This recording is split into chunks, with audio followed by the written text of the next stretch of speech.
ബഹുമാനപ്പെട്ട സ്റ്റാൻലി അച്ഛൻ, കർത്താവിൽ പ്രിയരെ, വീണ്ടും നമുക്ക് ഒരുമിച്ച് മധ്യസ്ഥ പ്രാർത്ഥനയ്ക്കായി ചേർന്ന് വരുവാൻ ലഭിക്കുന്ന അവസരത്തിനായിട്ട് ദൈവത്തെ സ്തുതിക്കുന്നു. പ്രാർത്ഥനയ്ക്കുള്ള ഒരുക്കത്തിന്റെ ഭാഗമായി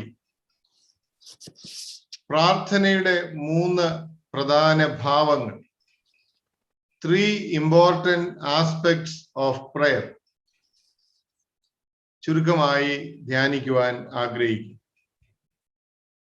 പ്രാർത്ഥനയുടെ 3 പ്രധാന ഭാവങ്ങൾ. ഒന്നാമതായി, പ്രാർത്ഥന ദൈവ കേന്ദ്രീകൃതം ആയിരിക്കും.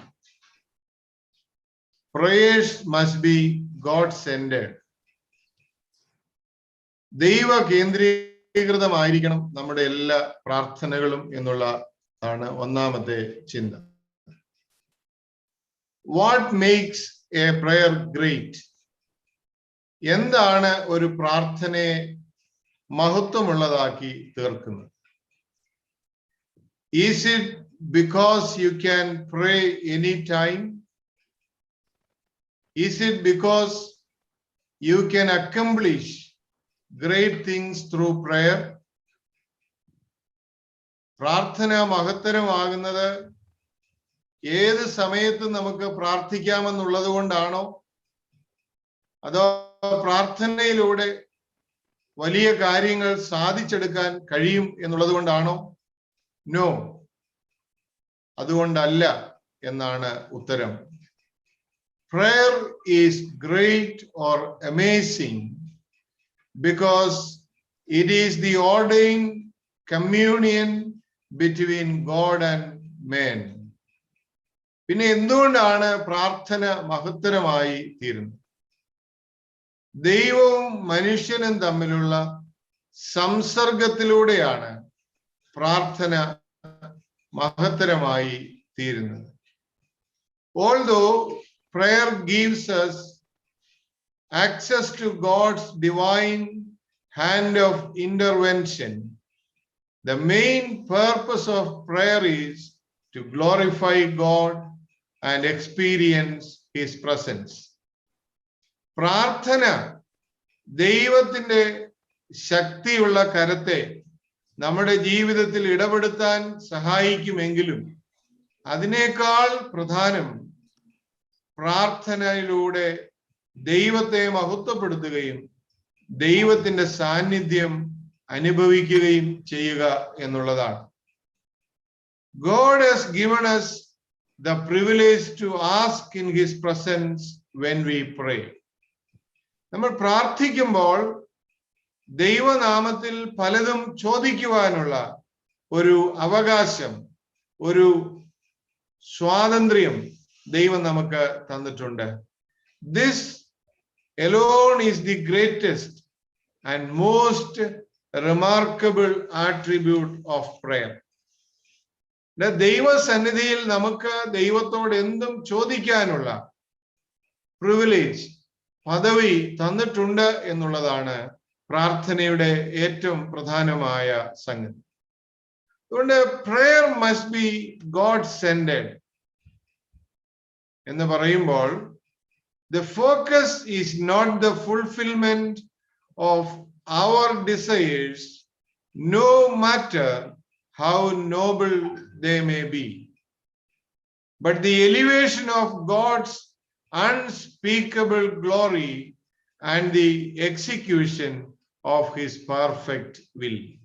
പിന്നെ എന്താണ് പ്രാർത്ഥന ദൈവ കേന്ദ്രീകൃതമായിരിക്കണം എന്ന് പറയുന്നതിന്റെ അർത്ഥം?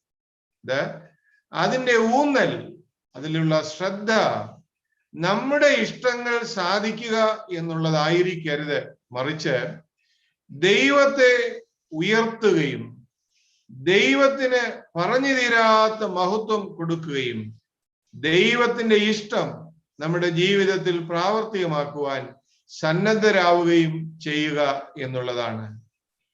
There are many needs on earth, but Jesus always prayed in light of His Father's glory, Father's kingdom, and Father's will. ഈ ലോകത്തിൽ ജീവിക്കുമ്പോൾ തനിക്ക് ഒരുപാട് ആവശ്യങ്ങൾ ഈ ഭൂമിയിൽ ഉണ്ടായിരുന്നെങ്കിലും പിതാവിന്റെ ഇഷ്ടവും പിതാവിന്റെ രാജ്യത്തിന്റെ മൂല്യങ്ങളും പിതാവിനോടുള്ള സഖിത്വവും നിലനിർത്തുവാനാണ് കർത്താവ് എപ്പോഴും പ്രാർത്ഥിച്ചിരുന്നത്. He never concentrated on focused on his earthly desires. കർത്താവ് ഒരിക്കലും തന്റെ ഭൗമികമായ ആവശ്യങ്ങൾക്ക് വേണ്ടി അല്ല പ്രാർത്ഥിച്ചിരുന്നത്. അതുകൊണ്ട് നമ്മുടെയും പ്രാർത്ഥന ദൈവ കേന്ദ്രീകൃതം ആയിരിക്കണം. Our prayers must be God centered.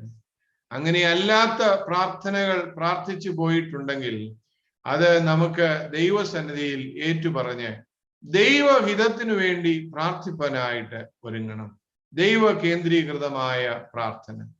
രണ്ടാമതായിട്ട് പ്രാർത്ഥനയുടെ ഒരു ആസ്പെക്ട് എന്ന് പറയുന്നത് our prayers must be rooted in faith. നമ്മുടെ പ്രാർത്ഥനകളെല്ലാം വിശ്വാസത്തിൽ വേരൂന്നിയത് ആയിരിക്കും. Our prayers must be rooted in faith. When you pray, believe and not doubt. യാക്കോബിന്റെ ലേഖനം 1-ാം അധ്യായം 6-ാം വാക്യം. When you pray, believe and not doubt. എന്നാൽ അവൻ ഒന്നും സംശയിക്കാതെ വിശ്വാസത്തോടെ പ്രാർത്ഥിക്കണം എന്നാണ് യാക്കോബ് അപ്പോസ്തലൻ നമ്മെ ഓർപ്പിക്കുന്നത്. The Lord despises doubters, but will hear the prayers of the humble. സംശയിക്കുന്നവന്റെ പ്രാർത്ഥനയെ ദൈവം നിരസിച്ചു കളയുകയും എളിയവന്റെ നിലവിളിക്ക് ദൈവം ചെവി ചായ്ക്കുകയും ചെയ്യുന്നു. Doubters should not expect anything from the Lord. ഇങ്ങനെയുള്ള മനുഷ്യൻ കർത്താവിൽ നിന്ന് വല്ലതും ലഭിക്കുമെന്ന് നിരൂപിക്കരുത്. എങ്ങനെയുള്ള മനുഷ്യൻ? സംശയിക്കുന്ന മനുഷ്യൻ ദൈവത്തിൽ നിന്ന് ഒന്നും പ്രാപിക്കുകയില്ല. James 1:7. We know that nobody is perfect. We all having varying degrees of doubt. പ്രാർത്ഥനയിൽ ആരും പെർഫെക്റ്റ് അല്ല, പരിപൂർണരല്ല. നമുക്കറിയാം, നമ്മളൊക്കെ പ്രാർത്ഥിക്കുമ്പോൾ കുറെ സംശയങ്ങളും കുറെ ചോദ്യങ്ങളും നമ്മുടെ ഉള്ളിൽ ഉണ്ട് എന്നുള്ളതിൽ യാതൊരു സംശയമില്ല. So let us pray and say, Lord, let us pray and say, Lord, I believe. Help me overcome my unbelief. അതുകൊണ്ട് നമ്മൾ എന്താ പ്രാർത്ഥിക്കേണ്ടത്? പ്രാർത്ഥിക്കുമ്പോൾ ഇങ്ങനെ പറയണം, Lord, I believe. Help me overcome my unbelief. കർത്താവേ, ഞാൻ വിശ്വസിക്കുന്നു, എന്റെ അവിശ്വാസത്തെ അതിജീവിക്കുവാൻ എനിക്ക് ശക്തി തരണമേ. മർക്കോസിന്റെ സുവിശേഷം 9-ാം അധ്യായം 24-ാം വാക്യത്തിൽ അവിടെ ഒരു പ്രത്യേക അസുഖം ബാധിച്ച് നിലത്ത് കൂടെ തള്ളിയിടപ്പെടുന്ന ഒരു ബാലനെ കുറിച്ച് പറയുന്നു. അതിന്റെ 24-ാം വാക്യത്തിൽ ഈ ബാലന്റെ അപ്പൻ കർത്താവിനോട് പറയുന്ന ഒരു പ്രാർത്ഥനയുണ്ട്. കർത്താവേ, ഞാൻ വിശ്വസിക്കുന്നു, എന്റെ അവിശ്വാസത്തിന് സഹായിക്കണമേ. കർത്താവേ, ഞാൻ വിശ്വസിക്കുന്നു, എന്റെ അവിശ്വാസത്തിന് സഹായിക്കണമേ. Pray with all the faith you could muster, no matter how flawed or small. അതുകൊണ്ട് നമ്മൾ പ്രാർത്ഥിക്കുമ്പോൾ നമുക്ക് സമാഹരിക്കാവുന്ന അത്രയും വിശ്വാസം സമാഹരിച്ച് പ്രാർത്ഥിക്കണം. നമ്മുടെ പ്രാർത്ഥന അത് അപര്യാപ്തമാണെങ്കിലും കുറവുള്ളതാണെങ്കിലും സമാഹരിക്കാവുന്ന അത്രയും വിശ്വാസം സമാഹരിച്ച് പ്രാർത്ഥിക്കുവാനായിട്ട് നമ്മൾ ശ്രമിക്കണം. Pray with all the faith you could muster, no matter how flawed or small. For even if your faith is as small as a mustard seed, you can say to a mulberry tree to be uprooted and be planted in the sea, and it will obey you. Lucas 17:6. Luke 17:6. അതിന് കർത്താവ് പറഞ്ഞത്, നിങ്ങൾക്ക് കടുകുമണിയോളം വിശ്വാസം ഉണ്ടെങ്കിൽ ഈ കാട്ടത്തിയോട് വേരോടെ പറഞ്ഞ് കടലിൽ പോക എന്ന് പറഞ്ഞാൽ അത് നിങ്ങളെ അനുസരിക്കും. അതുകൊണ്ട് the quality of our faith matters little in the kingdom of God. നമ്മുടെ പ്രാർത്ഥനയുടെ ഗുണനിലവാരം വളരെ വളരെ പ്രധാനപ്പെട്ടതാണ്. The quality of our faith, നമ്മുടെ വിശ്വാസത്തിന്റെ ഗുണനിലവാരം അനുസരിച്ചാണ് ദൈവം നമ്മുടെ പ്രാർത്ഥന ശ്രദ്ധിക്കുന്നത്. The quality of your faith, the ability to genuinely say, Lord, I believe, even if things are not going as planned, is what truly matters. ഞാൻ ആഗ്രഹിച്ചതുപോലെ കാര്യങ്ങൾ പോകുന്നില്ലെങ്കിലും കർത്താവേ, ഞാൻ വിശ്വസിക്കുന്നു എന്ന് പറഞ്ഞ് പ്രാർത്ഥിക്കാനായിട്ട് സാധിക്കും. അപ്പോൾ രണ്ടാമത്തെ ആസ്പെക്ട് എന്താണ് പ്രാർത്ഥനയുടേത്? രണ്ടാമത്തെ aspect, our prayers must be rooted in faith. നമ്മുടെ പ്രാർത്ഥന വിശ്വാസത്തിൽ വേരൂന്നിയത് ആയിരിക്കണം. മൂന്നാമതായിട്ട് ഇവിടെ പറയുന്നത്, prayers must be unceasing. പ്രാർത്ഥന ഇടവിടാതെയുള്ളത് ആയിരിക്കും. Pray without ceasing. Unceasing prayer, ഇടതടവില്ലാത്ത പ്രാർത്ഥന. Labor ends, difficulties cease, but not prayer. Labor ends, difficulties cease, but not prayer. നമ്മുടെ അധ്വാനങ്ങൾ അവസാനിക്കും, നമ്മുടെ ബുദ്ധിമുട്ടുകൾ തീരും, പക്ഷേ നമ്മുടെ പ്രാർത്ഥന ഒരിക്കലും തീരുന്നില്ല. അതുകൊണ്ടാണ് കർത്താവ് പറഞ്ഞത്, നിങ്ങൾ ഇടവിടാതെ പ്രാർത്ഥിപ്പീൻ. Pray without ceasing. It is the lifestyle of a believer. Wherever you are and whatever situation you are in. അതുകൊണ്ട് ഇടതടവില്ലാതെ പ്രാർത്ഥിക്കുക എന്നുള്ളത് ഒരു വിശ്വാസിയുടെ സ്വഭാവത്തിന്റെ ഭാഗമാണ്. Prayer is not a hotline to be used during emergencies only. പ്രാർത്ഥന അടിയന്തര ഘട്ടങ്ങളിൽ ഉപയോഗിക്കാനുള്ള ഒരു ഫോൺ കണക്ഷനായിട്ട് ആരും കരുതരുത്. Prayer is not a hotline to be used during emergencies only. Pray without ceasing is the 3-word command of the Holy Spirit through the Apostle Paul. അപ്പോസ്തലനായ പൗലോസിലൂടെ നമുക്ക് ദൈവം തന്ന 3 വാക്കുകളുള്ള ഒരു കൽപ്പനയാണ് എന്ത്? Pray without ceasing. ഇടതടവില്ലാതെ പ്രാർത്ഥിക്കുക എന്നുള്ളത്.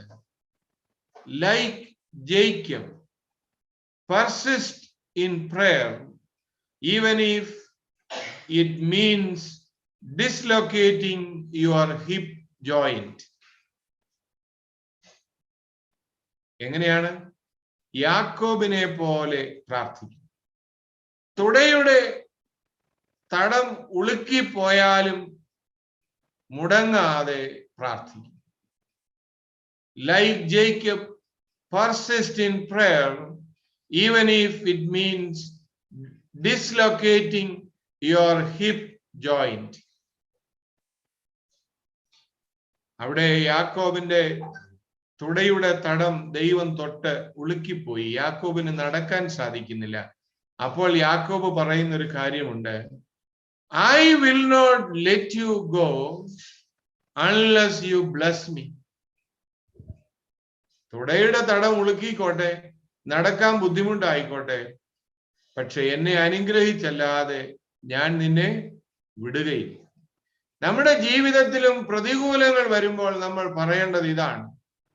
നടുവേദന ഉണ്ടായാലും കാൽമുട്ടിന്റെ വേദന അസഹനീയമായാലും നീ എന്നെ അനുഗ്രഹിച്ചല്ലാതെ ഞാൻ എൻ്റെ പ്രാർത്ഥന നിർത്തുകയില്ല. Like Abraham, believe even if decades have passed and the Lord has not given the answer. അബ്രഹാമിനെ പോലെ നാം പ്രാർത്ഥിക്കണം. ദൈവം വാഗ്ദത്തങ്ങൾ തന്നിട്ട് പതിറ്റാണ്ടുകൾ കഴിഞ്ഞിട്ടും അത് നടന്നില്ല. എന്നിട്ടും അബ്രഹാം ദൈവത്തിൽ വിശ്വസിച്ചു. ഒരുപക്ഷെ നാം പ്രാർത്ഥിക്കാൻ തുടങ്ങിയ ചില വിഷയങ്ങൾ ഡെക്കേഡ്സ് കഴിഞ്ഞു കാണും, പതിറ്റാണ്ടുകൾ കഴിഞ്ഞു കാണും, വർഷങ്ങൾ കഴിഞ്ഞു കാണും. പക്ഷെ വിടരുത്, പ്രാർത്ഥനയിൽ തുടരുവാൻ നമുക്ക് സാധിക്കും. Like job, persevere in praising God no matter how heavy your predicament is. ഇയ്യോബിനെ പോലെ ജീവിതത്തിലെ വിഷമസ്ഥിതി എത്ര കഠിനമാണെങ്കിലും പെർസിസ്റ്റൻസോടുകൂടെ മടുത്തുപോകാതെ പ്രാർത്ഥിക്കുവാൻ സാധിക്കും. Like Jesus, pray with loud but meaningful cries and earnest tears. എബ്രായ ലേഖനം 5-ാം അധ്യായം 7-ാം വാക്യം. ഇവിടെ നാം ഇങ്ങനെയാണ് വായിക്കുന്നത്, ക്രിസ്തു തന്റെ ഐഹിക ജീവിതകാലത്ത് തന്നെ മരണത്തിൽ നിന്ന് രക്ഷിപ്പാൻ കഴിയുന്നവനോട് ഉറച്ച നിലവിളിയോടും കണ്ണുനീരോടും കൂടെ അപേക്ഷയും അഭയയാചനയും കഴിക്കുകയും ഭയഭക്തി നിമിത്തം ഉത്തരം ലഭിക്കുകയും ചെയ്തു.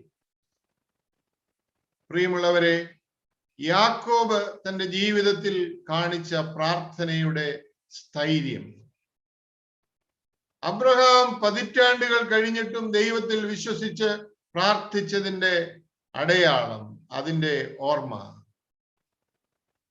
തന്റെ തുടയുടെ തടം ഉളുക്കിയിട്ടും ദൈവത്തെ വിടാതെ മുറുകെ പിടിച്ച യാക്കോബിന്റെ അനുഭവം, ശരീരം മുഴുവൻ വ്രണം വന്ന് മൂടിയിട്ടും ദൈവത്തെ ത്യജിക്കാതെ പ്രാർത്ഥിച്ച ഇയ്യോബിന്റെ മാതൃക, തന്റെ പിതാവിനോട് നിലവിളിയോടെ പ്രാർത്ഥിച്ച ക്രിസ്തുവിന്റെ മാതൃക നമ്മുടെ പ്രാർത്ഥനാ ജീവിതങ്ങൾക്ക് ഒരു മുതൽക്കൂട്ടായി തീരേണ്ടത് വളരെ ആവശ്യമാണ്. Pray without ceasing. 3 കാര്യങ്ങളാണ് ഞാൻ പറഞ്ഞത്. Our prayers must be God-centered. നമ്മുടെ പ്രാർത്ഥനകൾ ദൈവ കേന്ദ്രീകൃതം ആയിരിക്കും. Our prayers must be rooted in faith. നമ്മുടെ പ്രാർത്ഥനകൾ വിശ്വാസത്തിൽ വേരൂന്നിയ പ്രാർത്ഥനകൾ ആയിരിക്കണം. Our prayers must be unceasing. നമ്മുടെ പ്രാർത്ഥനകൾ ഇടതടവില്ലാതെ മുടക്കമില്ലാതെ ഉള്ളത് ആയിരിക്കണം. ഇങ്ങനെയൊരു കോട്ട് ഉണ്ട് പ്രാർത്ഥനയെ കുറിച്ച്, അത് പറഞ്ഞ് ഞാൻ അവസാനിപ്പിക്കാം. No man or woman is greater than his or her prayer life. ലോകത്തിൽ ഒരു മനുഷ്യനും തന്റെ പ്രാർത്ഥനയേക്കാൾ വലിയവൾ അല്ല. No man is greater than his prayer life. തുടർന്ന് അദ്ദേഹം പറയുന്നത്, the pastor who is not praying is playing. പ്രാർത്ഥിക്കാത്ത അച്ഛൻ, പ്രാർത്ഥിക്കാത്ത പാസ്റ്റർ എന്ത് ചെയ്യുന്നു എന്നാണ് പറഞ്ഞിരിക്കുന്നത്? Is playing. പ്ലേയിങ് എന്ന ഇംഗ്ലീഷ് വാക്കിന് മലയാളത്തിൽ പല അർത്ഥങ്ങളുണ്ട്. അതിൽ 2 അർത്ഥങ്ങൾ ഇങ്ങനെയാണ്. ഒന്ന്, നടിക്കുക എന്നാണ്, പ്രിട്ടൻഷൻ. മറ്റൊരർത്ഥം വഞ്ചനാപരമായി പ്രവർത്തിക്കുക എന്നുള്ളതാണ്. അപ്പോൾ പ്രാർത്ഥിക്കാത്ത പാതിരി നടിക്കുന്നയാളാണ്, വഞ്ചനാപരമായി പ്രവർത്തിക്കുന്ന ആളാണ്. The people who are not praying are straying. പ്രാർത്ഥിക്കാത്ത ജനങ്ങൾ, സ്ട്രെയിങ് എന്ന് പറഞ്ഞാൽ വഴിതെറ്റുക എന്നാണ്. പ്രാർത്ഥിക്കാത്ത ജനങ്ങൾ, വിശ്വാസികൾ വഴിതെറ്റിപ്പോകും. We have many organizers but few agonizers. നമുക്ക് ഒരുപാട് സംഘാടകരുണ്ട്, എന്നാൽ വേദനപ്പെട്ട് പ്രാർത്ഥിക്കുന്നവരുടെ എണ്ണം വളരെ കുറവാണ്. Many players and payers, few prayers. ഒരുപാട് അഭിനേതാക്കൾ, കളിക്കാരുണ്ട്, ഒരുപാട് ദാതാക്കളുണ്ട്, players and payers, but few prayers. പ്രാർത്ഥിക്കുന്നവർ ചുരുക്കം. Lots of pastors, few wrestlers. ഒരുപാട് നേതാക്കളുണ്ട്, എന്നാൽ ദൈവസന്നിധിയിൽ മല്ല് പിടിക്കുന്നവരുടെ എണ്ണം, റെസ്ലി ചെയ്യുന്നവരുടെ എണ്ണം വളരെ കുറവാണ്. Many fears, few tears. ഒരുപാട് ആളുകൾക്ക് ഭയമുണ്ട്, എന്നാൽ കണ്ണുനീരോടെ പ്രാർത്ഥിക്കുന്നവർ ചുരുക്കമാണ്. Many interferers, few intercessors. വേണ്ടുന്നതും വേണ്ടാത്തതുമായ കാര്യങ്ങളിൽ തലയിട്ട് പരകാര്യത്തിൽ ഇടപെടുന്ന ഇന്റർഫിയറേഴ്സ് ഒരുപാടുണ്ട്, എന്നാൽ ഇന്റർസെസേഴ്സ് ആർ ഫ്യൂ. ദൈവസന്നിധിയിൽ മധ്യസ്ഥത വഹിക്കുന്നവരുടെ എണ്ണം വളരെ കുറവാണ്. ലേനാർഡ് റവൻഹിൽ എന്ന ഭക്തനായ മനുഷ്യൻ പ്രാർത്ഥനയ്ക്ക് നൽകുന്ന നിർവചനമാണ് ഇത്. ഇവിടെ ഞാൻ അവസാനിപ്പിക്കുകയാണ്. No man is greater than his prayer life. No woman is greater than her prayer life. നമ്മുടെ പ്രാർത്ഥന വളരെയധികം ദൈവസന്നിധിയിൽ ശ്രദ്ധിക്കപ്പെടുക, ദൈവം മറികടന്നു പോകാത്ത പ്രാർത്ഥനകളായിട്ട് തീരട്ടെ. ദൈവത്തിൽ കേന്ദ്രീകരിച്ച് വിശ്വാസത്തിൽ വേരൂന്നി മടുത്തു പോകാതെ നമുക്ക് പ്രാർത്ഥിക്കാം. അതിന് ഈ വചനങ്ങളാൽ ദൈവം നമ്മെ എല്ലാവരെയും സഹായിക്കുമാറാകട്ടെ. ആമേൻ.